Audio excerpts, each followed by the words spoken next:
গৃহবধূর পোশাক পরিবর্তনের ছবি ও ভিডিও ধারণ করে ব্ল্যাকমেইলের ঘটনায় দুজনকে গ্রেপ্তার করেছে ফুলতলা থানা পুলিশ। গতকাল সোমবার ফুলতলা থানার দামোদর গ্রামে বিশেষ অভিযান চালিয়ে তাদের গ্রেপ্তার করা হয়। গ্রেপ্তারকৃতরা হলেন নাজমুল শেখ ও আশরাফ আলী। এ সময় তাদের কাছ থেকে 3টি মোবাইল ফোন উদ্ধার করা হয়। প্রাথমিকভাবে জানা যায়, গ্রেপ্তারকৃত নাজমুল শেখ ও ভিকটিমের মধ্যে পারিবারিকভাবে পূর্ব শত্রুতা রয়েছে।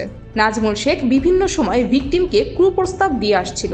ভিকটিম নারী কুপ্রস্তাবে রাজি না হওয়ায় নাজমুল গোপনে তার গোসলের পর পোশাক পরিবর্তনের অর্ধনগ্ন ছবি ও ভিডিও ধারণ করে।